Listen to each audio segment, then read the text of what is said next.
con Él en alguna parte del rincón del mundo. Estoy hablando que aunque sea te sientes en alguna parte y le digas: te amo, te he dejado de amar, es que he estado ocupado en tu trabajo, en tu obra, y ya no he pasado tiempo contigo. Me duele no amarte, ¿sabes? Me duele, Señor, no te siento. No solamente se pierden los deseos físicos hacia la esposa, también se puede perder el deseo de Dios en el corazón. Yo creo que el que escribió este canto estaba enfermo de amor. Quiero estar en tu presencia porque lo necesito.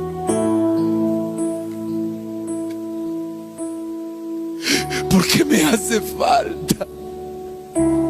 Niégame que te hace falta tiempo con Él. Niégamelo. Ten el valor de delante de Dios decirme que no. Tengan el valor como hombres de decirme que no.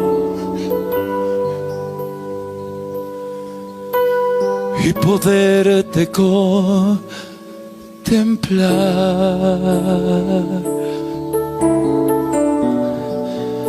Necesito estar contigo.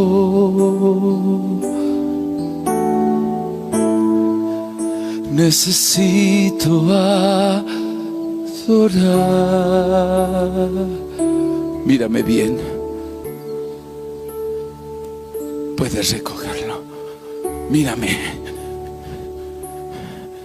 En alguna parte, en alguna esquina del mundo, Dios está esperando que alguien venga a enamorarlo en la tierra.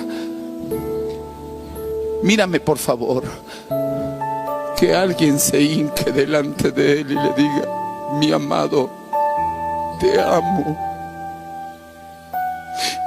Te amo. Aunque no he sido lo que tú quieres, pero te amo. Te amo. A lo mejor me pasó como Pedro, Señor. Te dijo que te amaba y te falló una vez y te falló otra vez. Pero un día tú viniste a Él y lo abrazaste. Y viniste a Él y lo amaste.